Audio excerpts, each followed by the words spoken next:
तुम्हाला आठवतंय का तो दिवस जेव्हा तुम्ही पहिल्यांदा सासरी पाऊल टाकलं होतं? नवीन घर, नवीन माणसं, नवीन सुरुवात. मनात एक वेगळीच ऊब होती.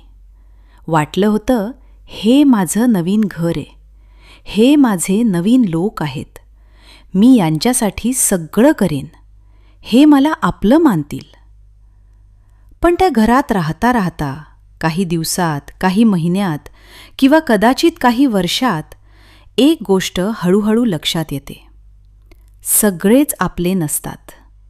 आणि हे समजलं की मन विचारतं, मग चुकलं कुठे? मी काय कमी केलं? मी आणखी काय करायला हवं होतं? आज मी तुम्हाला सांगणार आहे, तुम्ही काहीही कमी केलं नाही.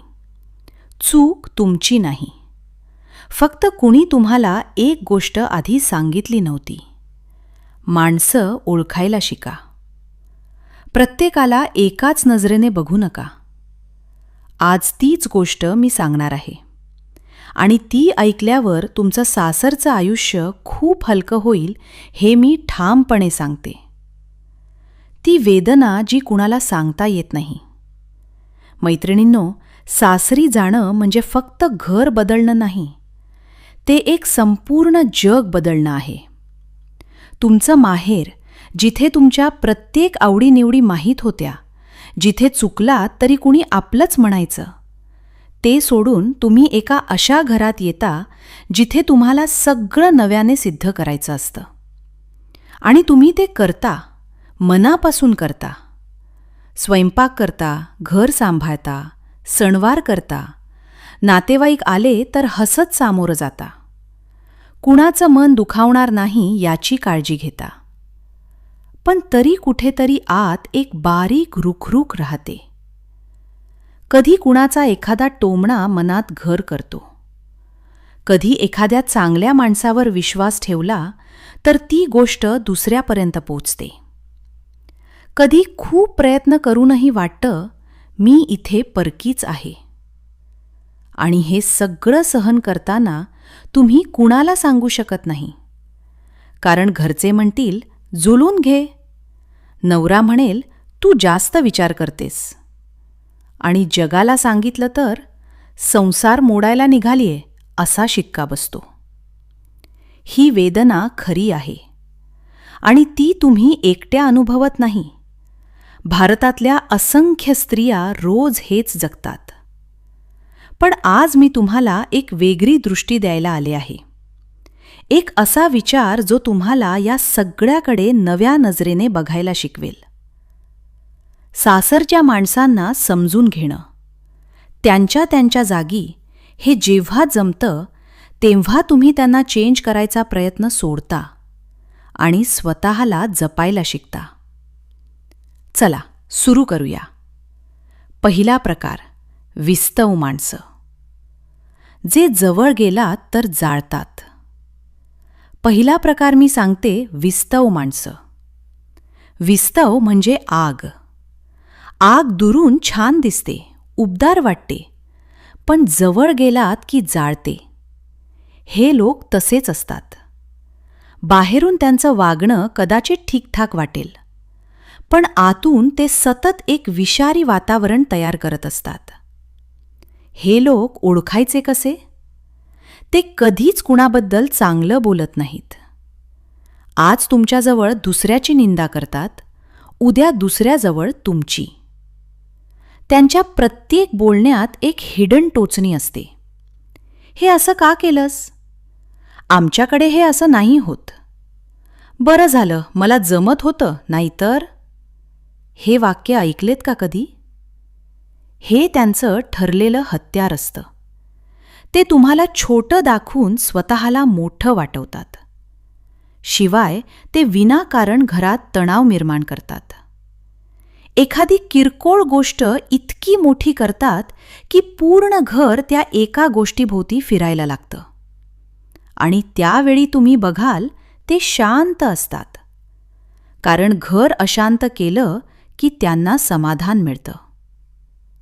सायकॉलॉजी सांगते, अशा माणसांना क्रॉनिक निगेटिव्हिटी असते.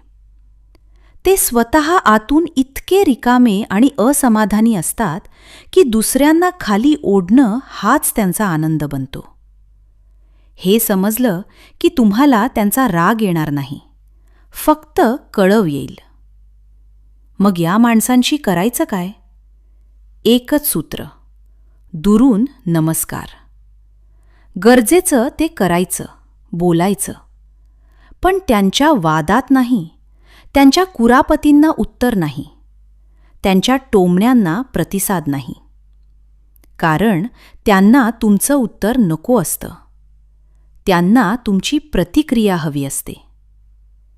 तुम्ही शांत राहिलात की त्यांचं हत्यार बोथट होतं. घरात असताना एक मनाची भिंत बांधायची. आत येणारी हवा तुम्ही ठरवायची. जर या गोष्टी तुमच्या मनाला खरोखर भिडत आहेत, जर वाटतंय की हे तर माझ्याच आयुष्याबद्दल बोलतंय, तर आत्ता चॅनलला सबस्क्राईब करा आणि घंटा दाबा. कारण अशाच मनाला भिडणाऱ्या खऱ्या गोष्टी मी दर आठवड्याला घेऊन येते, ज्या बोलायला इतर कुणी धजावत नाही. सबस्क्राईब केलं तर आपण एकत्र आहोत. आता पुढे जाऊया. अजून 2 महत्त्वाचे प्रकार बाकी आहेत. तिसरा प्रकार, मातीसारखी माणसं, जी तुम्हाला घट्ट धरून ठेवतात, कोसरू देत नाहीत.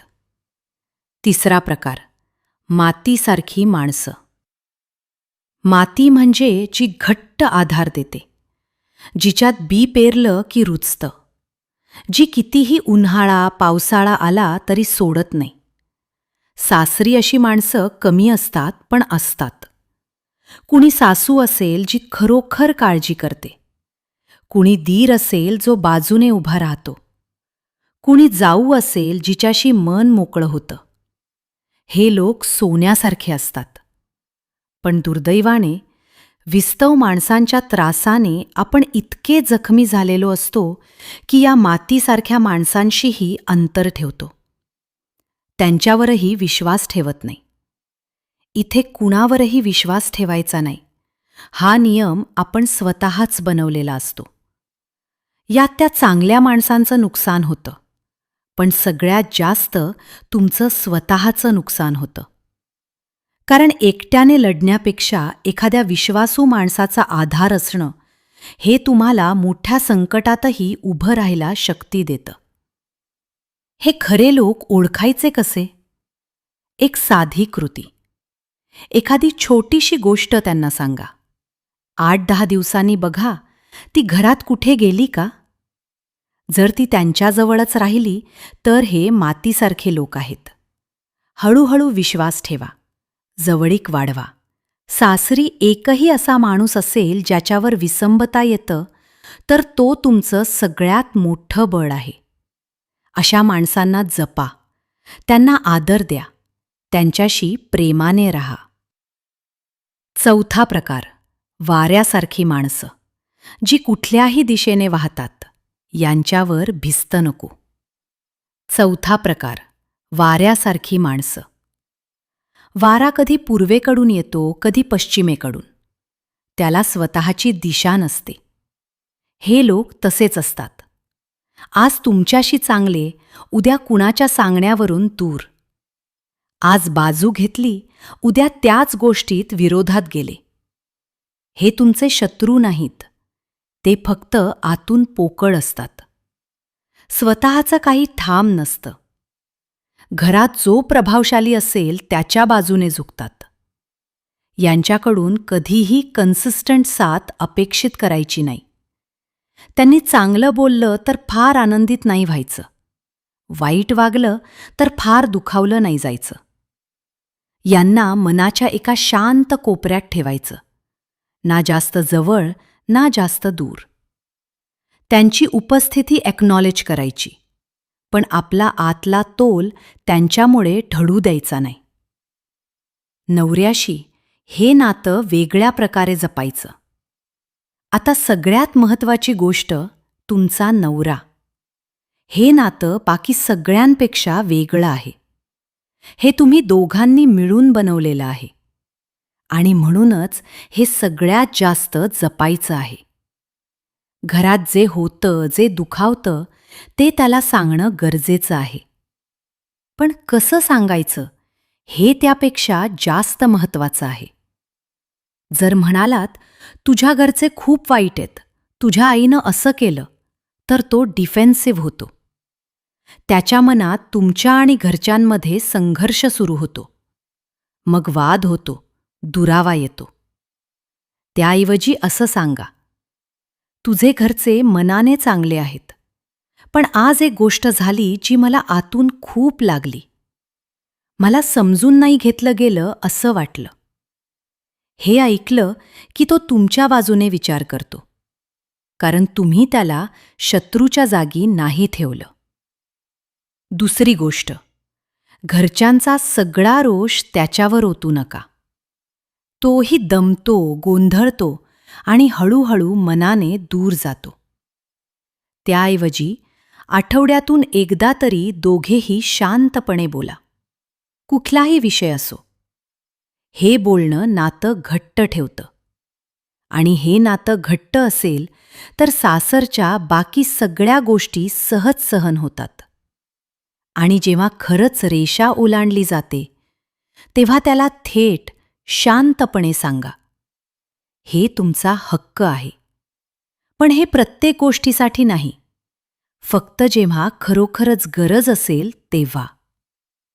शेवटचं, स्वतःला विसरू नका.